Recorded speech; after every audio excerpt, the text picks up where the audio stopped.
Lawatan pemimpin Biro Politik Hamas Ismail Haniyeh ke Teheran, Iran untuk menghadiri upacara pelantikan Presiden Iran Masoud Pezeshkian berakhir petaka.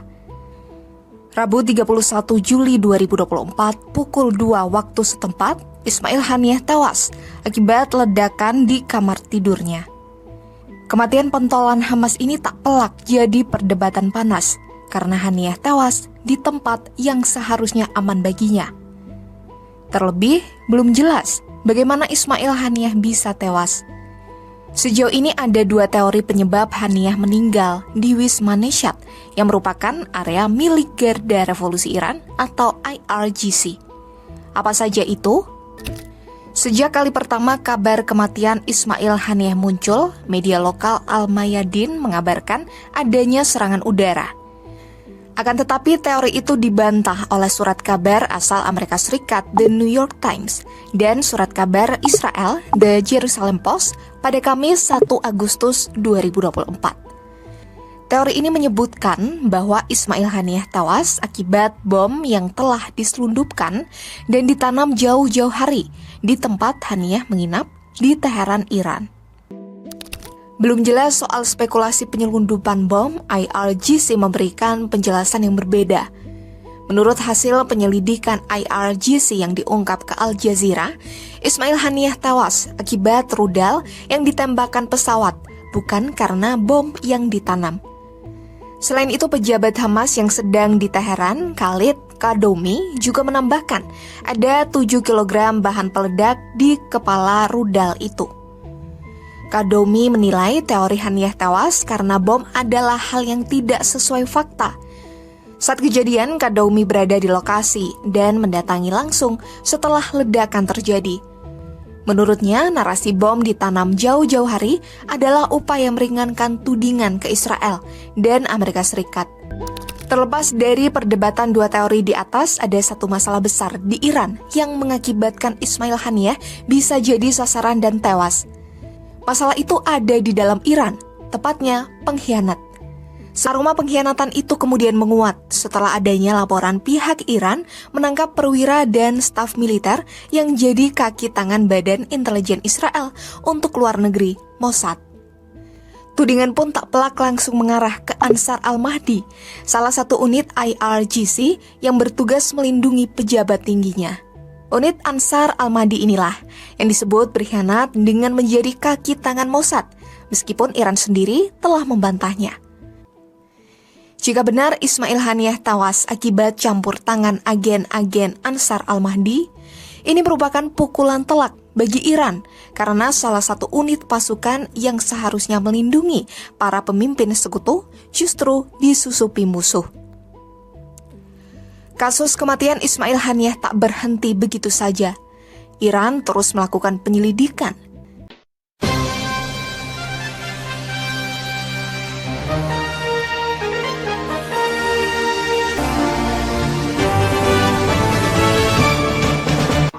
Jangan lupa ya di-subscribe, like, komen, share, dan tekan tombol loncengnya. Bismillahirrahmanirrahim. Assalamualaikum warahmatullahi wabarakatuh. Waalaikumsalam warahmatullahi wabarakatuh. Ahlan salam. Ahlan. Sehat ya, Beb? Sehat. Masya Allah. Bisik-bisik politik kenegaraan dengan Habib Smith Ahadar. Kita mulai dengan Rabbi shrah li sadri wa yassir li amri wa halul 'uqdatam min lisani yafqahu qawli. Ini banyak hal-hal yang perlu kita bahas, Beb.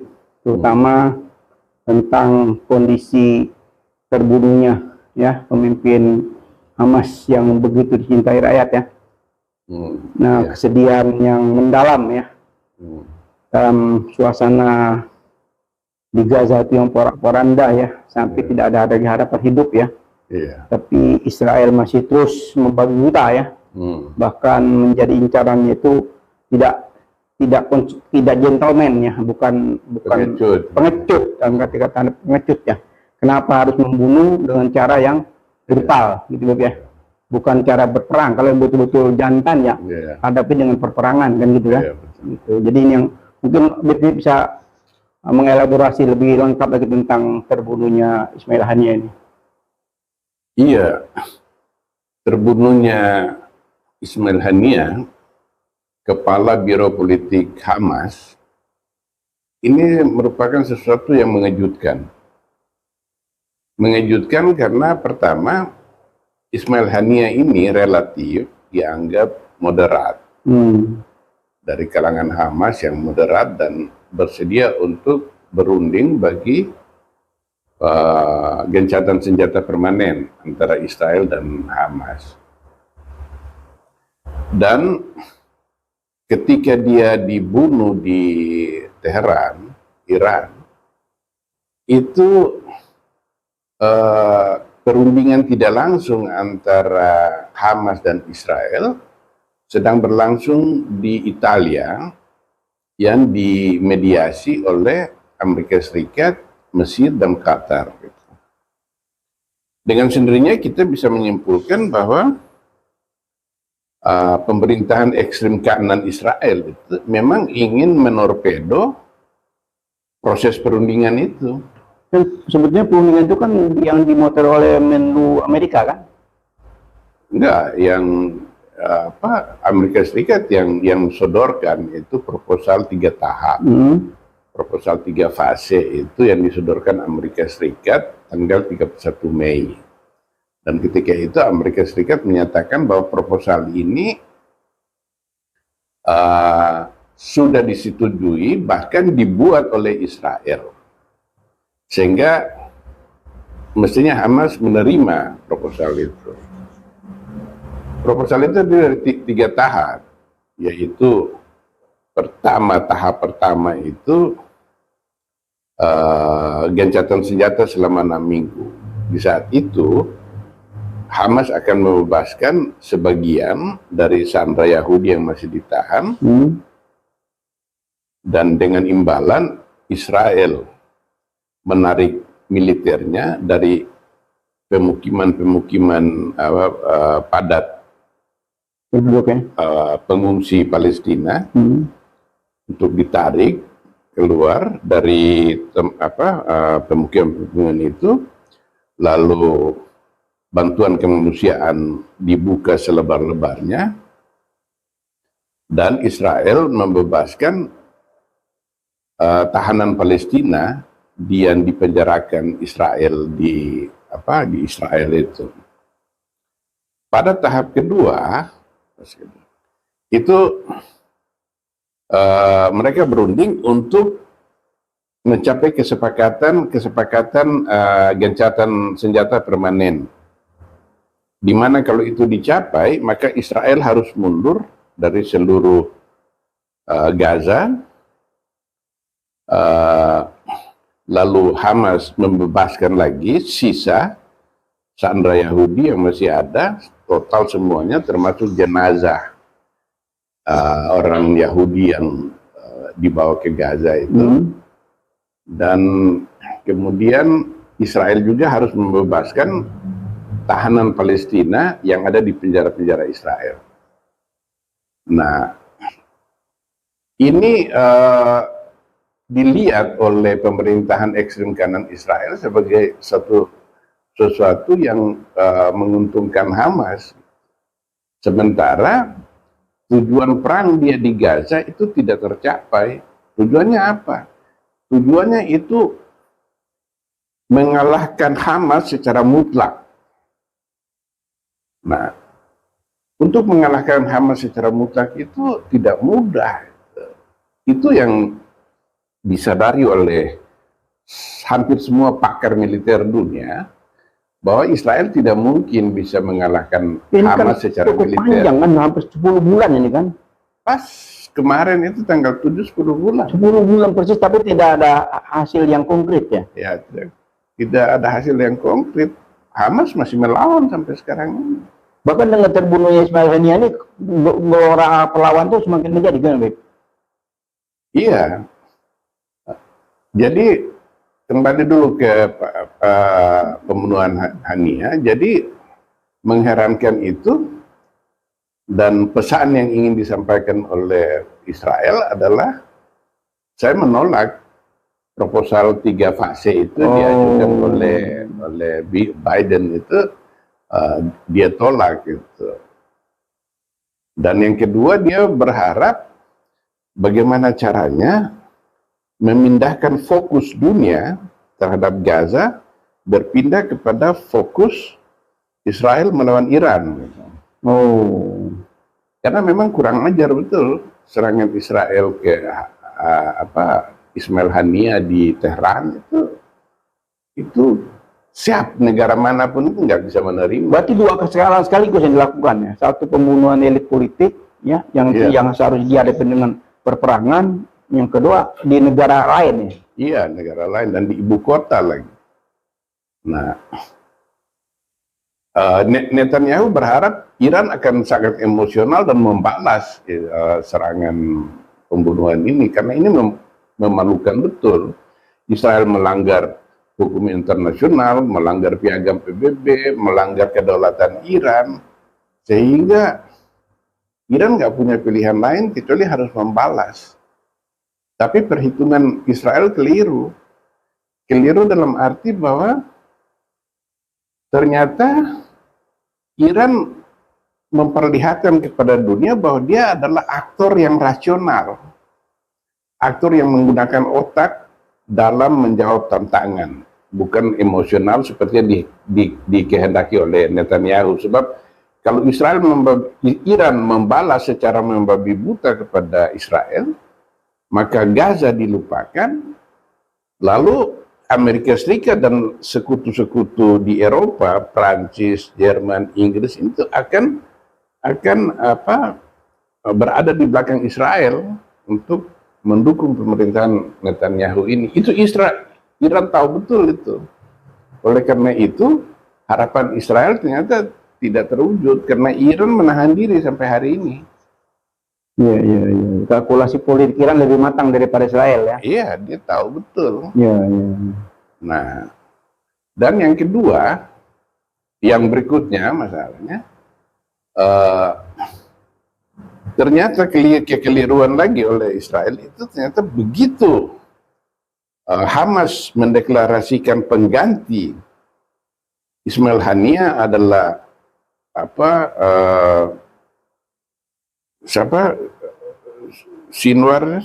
Anwar. Yahya Sinwar.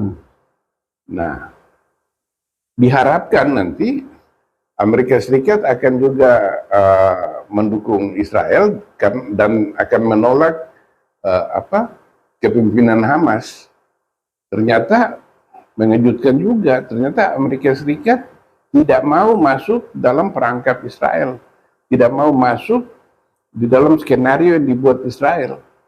Amerika Serikat menyatakan bahwa dia mengakui Hamas kini dipimpin oleh Yahya Sinwar.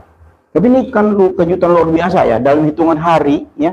Udah timbul pemimpin baru yang menurut pengamatan antum tuh orang yang cerdas dan luar biasa ya. Iya, cerdas, luar biasa. Bahkan pernah menjadi tahanan Israel kurang lebih 20 tahun ya. 23 tahun. Dari tahun 1988 sampai 2011. Berarti beliau ini menguasai seluruh Israel itu secara mendalam ya, selama 23 tahun itu ya. Dia menggunakan waktu di penjara itu untuk belajar banyak. Dia belajar bahasa Ibrani sehingga menjadi mahir lah. Kemudian dia juga mempelajari politik Israel dan psikologi masyarakat Israel seperti apa gitu. Nah, bekal itulah yang kemudian dibawa ke Gaza, lalu dirancang untuk menyerang Israel gitu.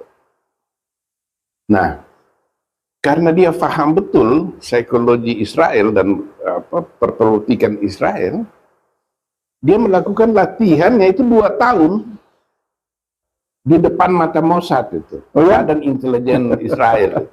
Iya, cuma di seberang pagar itu. Karena memang seperti yang diajarkan oleh pemikir militer klasik asal Cina itu, bahwa kalau Anda ingin berperang, maka berperilakulah seolah-olah Anda tidak menginginkan perang. Oleh karena itu, ketika dia latihan di depan mata Mossad, ini mengecoh, bagi Mossad, ya nggak mungkin ini dia latihan ini untuk menyerang gue, nggak mungkin. Karena sudah terbuka kan? Iya, terbuka. Masa orang mau berperang kok dia mempertunjukkan ini Ilmunya ya. strateginya bagaimana ini itu. Ternyata itu kamuflase yang canggih ya? Iya, dan yang kedua dia rancang pertahanannya, dia buat strategi pertahanan di Gaza sedemikian rupa sehingga seperti yang kita saksikan sekarang ini, 10 bulan berperang di Hamas di Gaza, itu sampai sekarang ini tidak ada tanda-tanda Hamas akan menyerah. Iya, fisik boleh hancur ya, gedung boleh hancur, tapi semangat perjuangan warga baik pun dan Israel semakin dirugikan karena dunia internasional bersimpati kepada Palestina, meningkat simpati dunia internasional kepada Palestina. Nah, jadi ternyata dengan Hamas memilih dengan Hamas memilih Sinwar sebagai pengganti Haniyeh, ini juga mencerminkan kegagalan Israel, bahwa ternyata pembunuhan Haniyeh itu bukannya melemahkan semangat juang Hamas dan akan yang akan juga mengubah kebijakan Hamas di Gaza sehingga nanti perundingan gencatan senjata permanen itu akan didikte oleh Israel. Ternyata Hamas mengangkat Sinwar. Nah, ini pesan yang ingin disampaikan oleh Hamas ke Israel maupun kepada dunia, bahwa pembunuhan Haniyeh itu tidak ada pengaruhnya terhadap organisasi yang namanya Hamas itu. Dan bahwa dia makin percaya diri dan akan memperkeras posisinya dalam melawan Israel. Di pihak lain, Amerika Serikat dan dunia internasional itu mengakui eksistensi dari Yahya Sinwar ini, kepemimpinan dari Anwar Sinwar. Dan juga mengejutkan, kemarin itu kan KTT darurat organisasi kerjasama Islam di Jeddah, termasuk dihadiri oleh Indonesia itu, 57 anggotanya hadir. Dan semuanya mengecam tindakan Israel membunuh Haniyeh dengan pernyataan yang keras betul terhadap Israel. Nah, jadi Israel sekarang ini justru terpojok, dan kita mesti ingat pertanyaan tentang kenapa Israel harus membunuh Ismail Haniyeh. Karena perhitungannya bahwa menjelang pemilu di Amerika Serikat itu para calon presiden itu tidak akan bisa berbuat apa-apa karena mereka butuh sekali dukungan lobby Yahudi di Amerika Serikat. Sehingga baik Donald Trump dari Partai Republik maupun Kamala Harris dari Partai Demokrat itu tidak akan mengecam Israel dalam kondisi seperti sekarang ini. Dan bagi mereka, Joe Biden, presiden sekarang ini adalah lenggak, bebek lumpuh yang nggak bisa bikin apa-apa. Nah, tapi lagi-lagi Netanyahu keliru lagi Israel. Karena memang bahwa Biden tidak akan maju dalam pemilihan presiden Amerika Serikat pada November mendatang. Sebagai penggantinya ya Kamala Harris. Tetapi Biden ini kepingin meninggalkan legasi yang membersihkan namanya. Karena kita tahu bahwa sekarang ini julukan Joe Biden itu adalah genocide Biden. Biden yang genosida gitu. Iya, iya, iya. Bisa nggak dikatakan sebagai tumbal politik nih, Biden? Dia tidak mau menjadi tumbal politik. Oh, Permainan yang dibuat oleh Israel ini ternyata dia tetap menekan Israel untuk maju menerima proposal yang diajukan itu 31 Mei. Dan dia mengakui kepemimpinan Yahya Sinwar ini. pemimpin baru ini. Iya. Nah, dengan begitu kan gagal lagi. Berarti ini cuma dengan hitungan hari beliau menggantikan Ismail Haniyeh, beliau mendapat pengakuan internasional, ini satu hal yang luar biasa ya. Iya.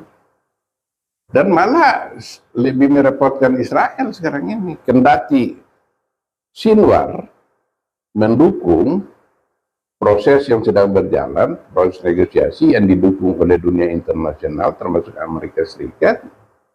Di pihak lain, sekarang ini kalau tadinya kepemimpinan politik Hamas berada di luar negeri, yaitu di tangannya Ismail Haniyeh, yang melakukan diplomasi bolak-balik ke Turki, ke Iran, ke Mesir, dari Qatar itu untuk membangun komunikasi.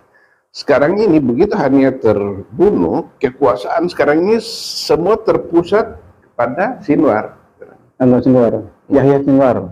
Yahya Sinwar dan Sinwar ini tidak diketahui di mana keberadaannya dia. Oh, Padahal intelijen Amerika Serikat dan CIA dan intelijen Israel, Mossad dan bersama Shin Bet itu sejak awal perang itu sudah melacak keberadaan mereka ini. Dan itu tidak diketahui sampai sekarang beliau. ini tidak tahu. Nah, ini kan makin sulit bagi Israel. Dan ingat, Sinwar itu ketika perang sedang berlangsung, dia keluar ketemu di publik untuk menjawab bahwa penghinaan Israel, bahwa dia ngumpat dia muncul di tengah publik dan dia menyatakan secara terbuka di tengah-tengah warga Gaza yang yang sedang menderita itu. Dia bilang, saya mengundang Israel untuk bunuh saya. Masya Allah. Di sini sekarang. Setelah dari sini saya akan jalan kaki pulang ke rumah saya. Itu di tengah perang ketika Israel berkuar bahwa Sinwar sedang ngumpat dan Israel sedang memburunya. Dia keluar di tengah publik itu dan dia memproklamirkan itu. Nah, jadi Israel itu harus kembali ke akal sehat. Bahwa tidak ada pilihan lain bagi Israel itu kecuali memerdekakan Palestina. Karena dalam sejarah, dari sejarah teror Israel terhadap tokoh-tokoh Palestina, misalnya dimulai dari Sheikh Ahmad Yassin, itu pendiri Hamas di Gaza. Dia orang tua yang sudah nggak bisa jalan, duduk di kursi, itu dibunuh oleh Israel. Kemudian Rantisi dibunuh oleh Israel. Pembunuhan dan selama perang ini Israel membunuh 3 pentolan Hamas, yaitu pada bulan Januari itu Saleh Al-Aruri dibunuh di Beirut. Kemudian Muhammad Deif itu komandan sayap militer Hamas di Gaza, itu Brigade Izzadin Al-Qassam. Itu dia komandannya di sana. Israel menyatakan bahwa dia telah terbunuh tanggal 31 Juli. Tapi no comment dari Hamas. Hamas tidak membenarkan, tapi juga tidak menolaknya. Dia diam. Dia tidak ada komen dalam soal ini. Nah, taruhlah bahwa itu benar klaim Israel. Berarti sudah 3 pentolan Hamas selama perang ini, yaitu tadi itu Saleh Al-Aruri, Muhammad Deif, dan Ismail Haniyeh. Nah, Israel tidak belajar dari pengalaman dia sebelumnya, bahwa tiap kali pembunuhan terjadi terhadap pentolan Hamas, muncul pemimpin baru yang lebih sulit untuk dihadapi Dan lebih cerdas. Iya, cerdas. Yahya Sinwar itu orangnya cerdas betul. Coba ya kita bandingkan ya. Tahun 67 memang pihak Arab itu menganggap bahwa itu bukan perang tahun 67 yang digembar-gemborkan perang 6 hari. Iya. Yaitu ketika itu Israel berhasil menduduki Gaza, Sinai punya Mesir, lalu tepi barat dikuasai oleh Yordania, dataran tinggi Golan punya Suriah, dan tanah pertanian Sheba milik Lebanon. Nah, tapi sebenarnya bagi masyarakat Arab itu bukan perang, karena Israel melakukan preemptive strike. Jadi serangan mendahului. Sebelum mereka mereka melancarkan serangan, kita duluan. Nah, waktu itu Mesir dipimpin oleh Gamal Abdel Nasser. Gamal Abdel Nasser yang sangat populer, tokoh besar, dan dia adalah tokoh militer. Sehingga dia tidak menyangka sama sekali bahwa Israel bisa melakukan itu, karena waktu itu di negara-negara Arab ini keliling seluruhnya. Dan dia berpikir bahwa Israel tidak akan bersedia untuk perang. Tapi dia lupa bahwa saat itu Amerika Serikat memberi data-data intelijen mengenai kedudukan tentara Arab, perbatasan di Suriah. Dan juga pada waktu itu negara-negara Arab ini mempunyai senjata-senjata tua dari Uni Soviet. Nah, sementara Israel memiliki jet-jet tempur yang canggih dari Amerika Serikat. Nah, dalam perang di Timur Tengah, ketika jarak antara Kairo dengan Sinai sampai ke Laut Iran itu sangat jauh, maka dukungan payung udara itu sangat penting. Jadi Israel tahu itu, dia melakukan preemptive strike. Serangan dadakan sebelum Arab. Jadi dia bom tuh, pesawat-pesawat Mesir, Suriah itu yang ada di landasan, itu dia bom. Berarti kecurangan lagi dilakukan ya? Tidak gentleman kan? Iya, dia. Nah, itu kan membuat mati. Karena kalau serangan darat dilakukan oleh negara itu harus ada dukungan payung udara. Dan Israel sudah melampiaskan itu. Israel berhasil dalam perang 6 hari.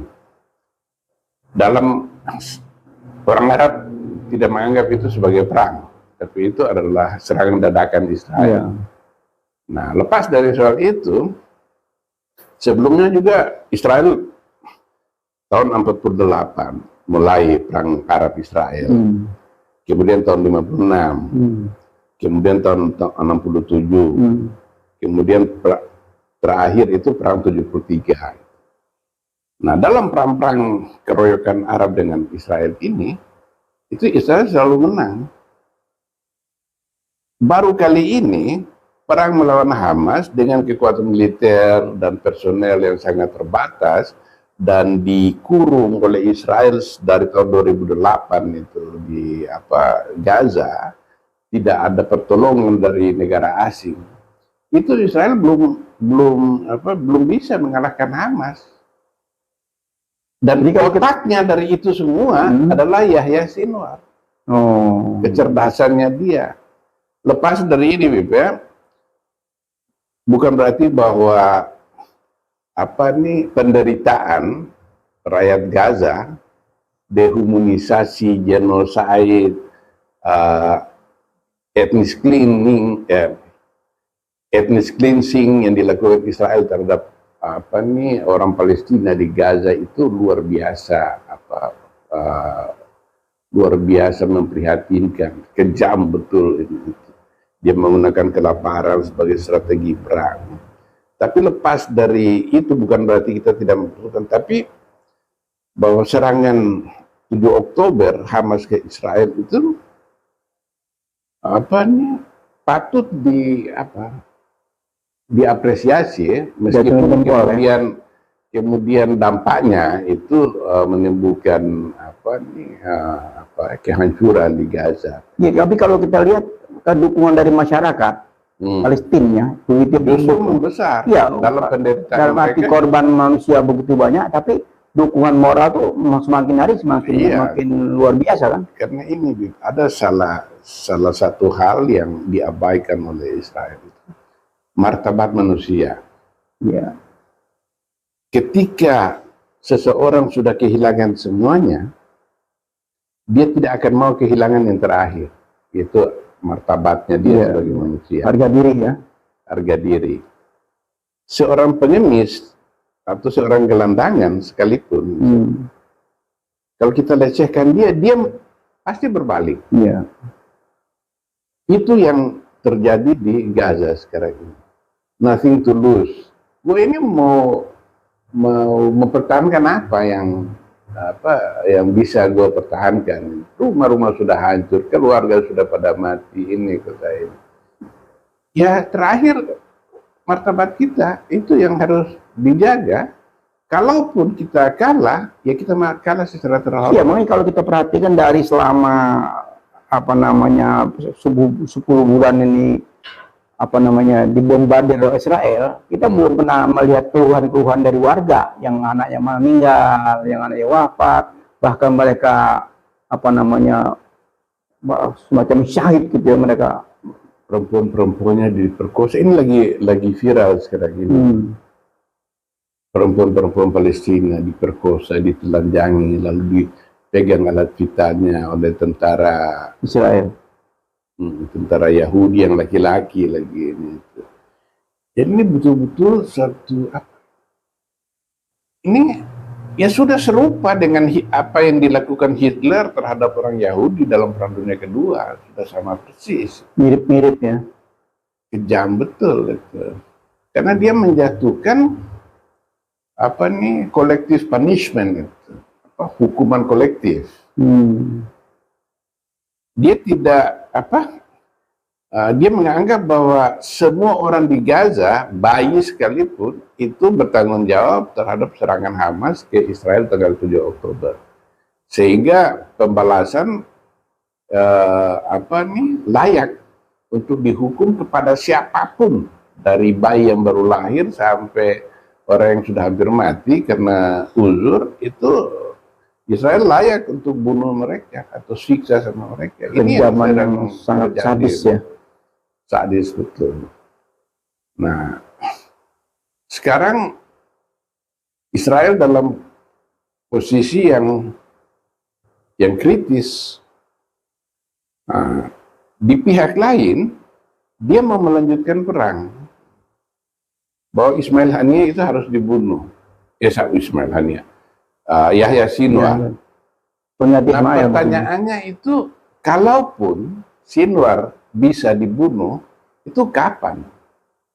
Sementara yang dipikul oleh rakyat Gaza sekarang ini sudah di luar kemampuan manusia untuk dipikul. Belum pernah ada suatu kekejian yang dilakukan suatu negara merdeka dengan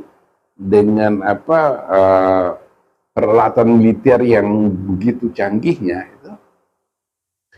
itu melakukan persekusi, genosid dan ethnic cleansing yang begitu telanjang di mata dunia yang beradab saat ini. Ini menyedihkan sekali. Ini PBB masih ada nggak sih? Iya. Apa sih peranan PBB saat ini?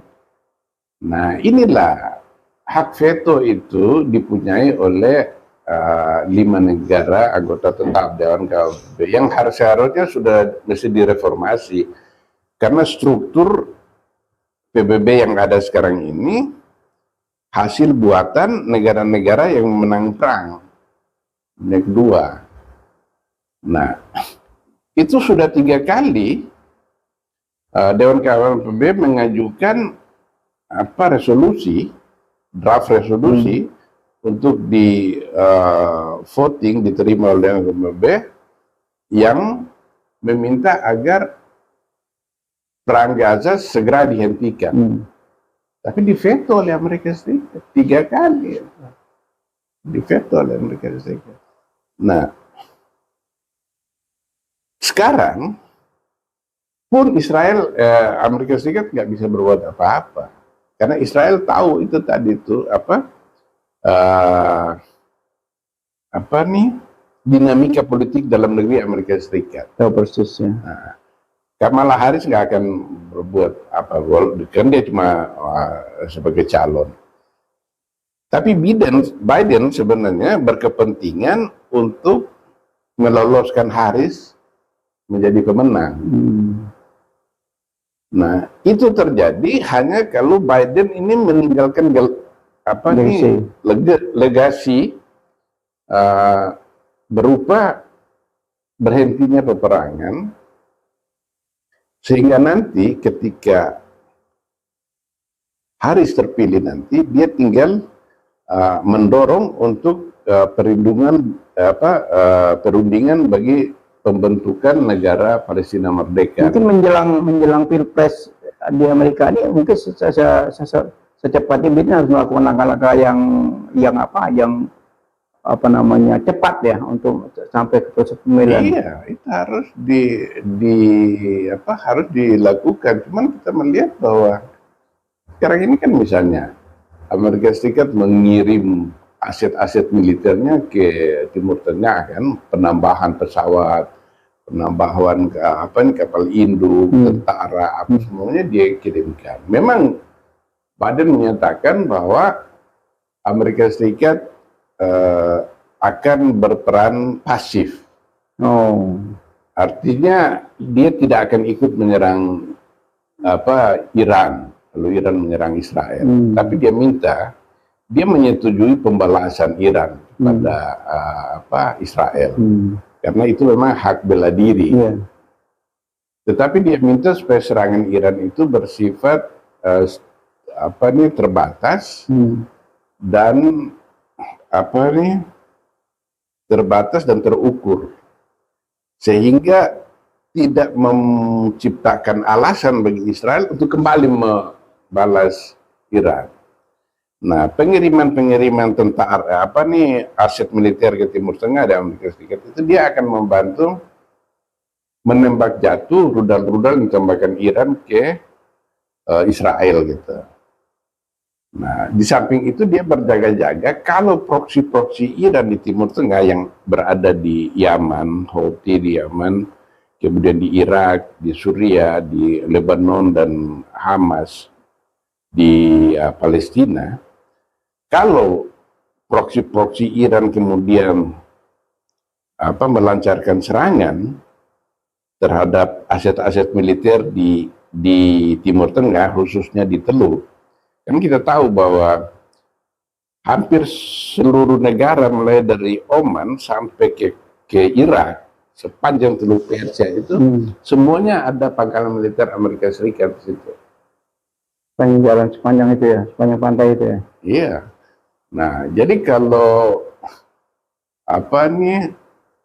Amerika Serikat membantu Israel walaupun secara pasif, maka bukan tidak mungkin proksi-proksi ini atau bahkan Iran sendiri akan menjadikan pangkalan-pangkalan militer itu di Oman, Uni Emirat Arab, Qatar, Bahrain, Kuwait, dan Irak itu jadi sasaran, dan itu berarti. Jadi kalau peperangan ini semakin hari semakin panjang gitu. Iya. Dan meluas ya.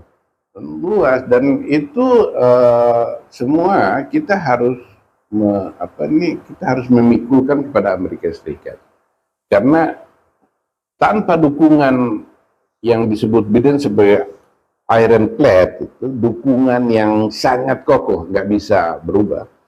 Itulah yang menyebabkan Israel sesuka hati melakukan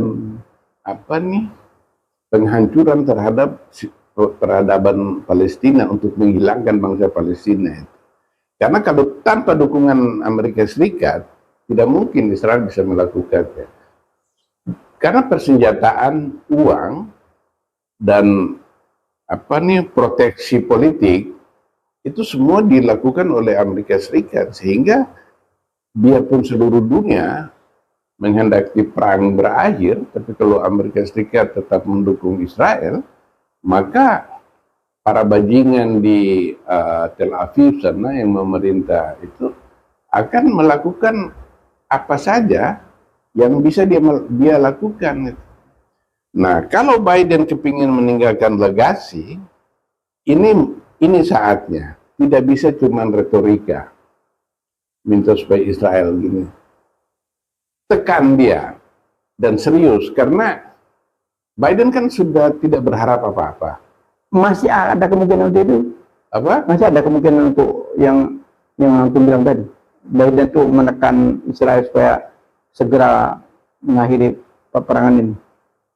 Mestinya, dia punya kekuasaan,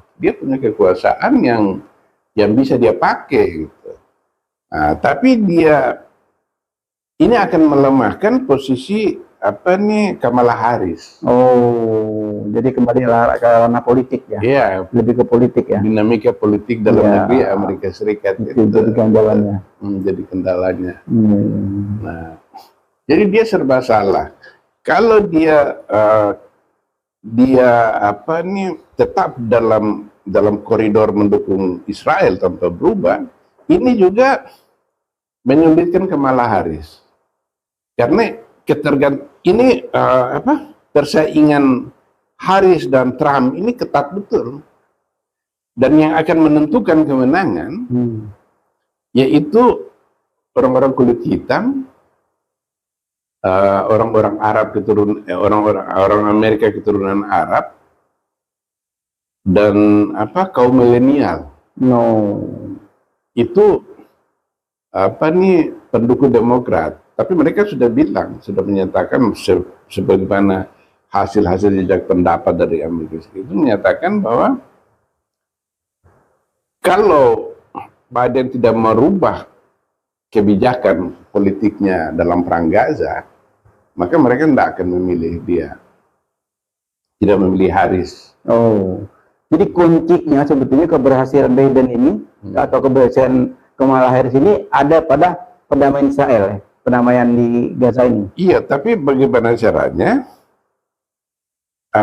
Dukungan yang saya sebut tadi itu bisa ditarik mendukung Harris tanpa kehilangan dukungan lobby Yahudi. Nah, itu lobby Yahudi yang memang repot ya. Iya. Nah, jadi kompleks dan rumit betul permasalahan di sana. Tapi yang pasti, untuk ditambahkan sebelum penutup ini, Iran akan menyerang Israel. Itu sudah pasti dan nggak bisa ditawar. Nah, pertanyaan besarnya itu sampai di mana serangan Iran itu bisa ditolerir oleh Israel. Artinya perang Iran juga tahu bahwa dia tidak, perang yang berkobar di seluruh Timur Tengah bukan merupakan keinginan dia. Bukan pilihannya. Bukan pilihan. Tetapi di pihak lain dia harus menyelamatkan mukanya, menjaga martabatnya. Gitu. Dan piagam PBB memberi justifikasi bagi Iran untuk membalas. Nah, jadi kalau Iran menyerang secara terbatas dan terukur dan tidak sampai menyerang rakyat sipil di Israel, maka bisa diterima oleh dunia internasional terhadap Amerika Serikat. Nah, kalau Netanyahu membalas terhadap serangan Iran yang walaupun terbatas dan terukur, dan sangat mungkin dia akan membalas karena dia berkepentingan perang Gaza ini beralih antara perang Iran melawan Israel, sehingga dukungan dunia kepada Israel yang tadinya merupakan penjahat perang bisa berubah menjadi korban. Nah, itu jadi strategi militernya Israel ini begitu canggih ya.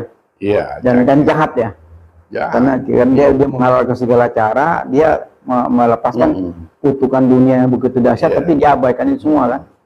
Tapi kalau Iran bisa melakukan itu serangan yang terukur dan terbatas dan dibenarkan oleh dunia gitu, sebagai terwujudan dari penggunaan hak-hak membela diri Iran, maka Israel juga agak ini, karena dia ingin dapat dukungan. Tapi kalau Amerika Serikat menganggap bahwa serangan Iran itu bisa dibenarkan tanpa korban sipil, maka Israel juga terpojok. Dia mau balas ke Iran tidak mendapat dukungan. Ya, mudah-mudahan dengan kepemimpinan baru di Hamas ini akan mempercepat proses proses daripada perperangan ini kan. Karena kalau yang tadi itu Yahya Sinwar ini sebagai orang kedua, karena menjadi orang pertama kan, dia yang menentukan segala-galanya, dan dia juga punya pengalaman 23 tahun ada di tahanan Yahudi, sehingga dia tahu seluk-beluk apapun kelebihan dan kelemahan Israel itu dia tahu persis ya. Betul. Nah, dan dengan bendera di tangan beliau, di tangan beliau, kita berharap peperangan ini segera kita juga selesai ya. Ingatkan supaya Israel kembali ke akal sehat dan kembali kepada moral. Karena kalau lu mengklaim diri sebagai negara beradab, maka kamu harus mengikuti tatanan aturan main di dunia internasional. Karena tatanan ini dibuatkan untuk ketertiban dunia, sehingga membuat bangsa-bangsa ini hidup secara tertib dan secara beradab. Nah, Israel harus kembali kepada akal sehat bahwa dia tidak bisa memenangkan perang di Gaza, dia tidak bisa lagi menarik hati dunia internasional terhadap pihaknya, dan dia tidak bisa membunuh aspirasi sebuah bangsa Palestina ini. Sehingga dengan mempertimbangkan hal-hal seperti itu, jalan paling realistis dan bermoral itu hentikan perang, memerdekakan Palestina, sehingga Israel bisa diterima di Timur Tengah sebagai negara yang bisa diterima di lingkungan situ, dan memperbaiki diri untuk bisa hidup secara beradab dengan negara-negara sekitar situ. Ya, mudah-mudahan dengan kepemimpinan baru ini kekeseluruhan atau genosida yang dilakukan oleh Israel ini menjadi kutukan dunia itu segera berakhir gitu ya. Insya Allah, semoga apa yang diharapkan, doa-doa dari syuhada yang tiap hari menjadi korban tanpa perlawanan sedikit pun ya, karena itu sebetulnya bukan perang ya.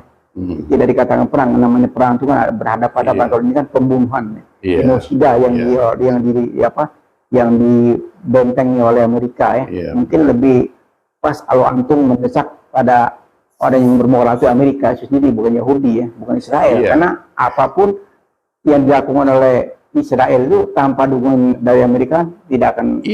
Dan jelas-jelas menunjukkan bahwa Amerika Serikat sebenarnya terlibat dalam genosida. Ya, jadi mau tidak mau dunia mengutuk Amerika Serikat, dan kita juga berharap ya dalam waktu segera ini pemilihan presiden Amerika itu juga segera menghasilkan pemimpin baru yang betul-betul menegakkan demokrasi sesuai selama ini kita bangga-banggakan sebagai Amerika sebagai bangsa yang demokrasi yang luar biasa. Padahal kalau kita lihat kenyataan tuh sebaliknya, berbeda dengan fakta di lapangannya. Yang terlihat sekarang ini Amerika Serikat itu hipokrit dan memberlakukan standar ganda. Di Ukraina dia mengecam Rusia segala macam, padahal yang dilakukan Rusia terhadap Ukraina itu tidak seberapa. Dan kita juga berharap insya Allah PBB ini bisa lebih berfungsi dengan merubah yang selama ini hak 25 mungkin menjadi lebih 10 negara. Jadi harus reformasi lah. Lembaga PBB itu harus dilakukan reformasi untuk menarik negara-negara yang sedang berkembang tapi middle power itu Indonesia termasuk. Jadi harus mengakomodir kekuatan baru yaitu Indonesia, India, Afrika Selatan, Brazil, dan Turki. Kayak waktu sudah pas ya, udah cukup waktu karena udah cukup lama kan. Momentumnya sudah tercipta sekarang. Malah udah terlambat ini, momentum udah terlambat ya. Baiklah, bisik-bisik politik negara tentang Timur Tengah, kita bahas hari ini tentang pemimpin Hamas yang luar biasa ya, hilang satu tumbuh seribu gitu. Betul. Itu yang tidak dirasakan dan tidak bisa ditekan dengan cara apapun ya. Dengan insya Allah dengan pemimpin baru ini Hamas akan segera merdeka ya, Palestina ya, gitu ya. Mudah-mudahan insya Allah. Insya Allah. Baiklah, kita akhiri bisik-bisik politik negara dengan Habib Smith ini dengan wabillahi taufik wal hidayah. Wassalamualaikum warahmatullahi wabarakatuh. Ikuti terus Has dan Peace Channel, insya Allah bermanfaat buat kita, buat Anda semua. Jangan lupa berikan kritik, saran dan masukan agar channel ini tetap jaya ya, tetap eksis, dan karena keberlangsungan hidup channel ini justru ikut berkontribusi bagi pencerahan masyarakat gitu. Terima kasih. Terima kasih banyak. Masya Allah.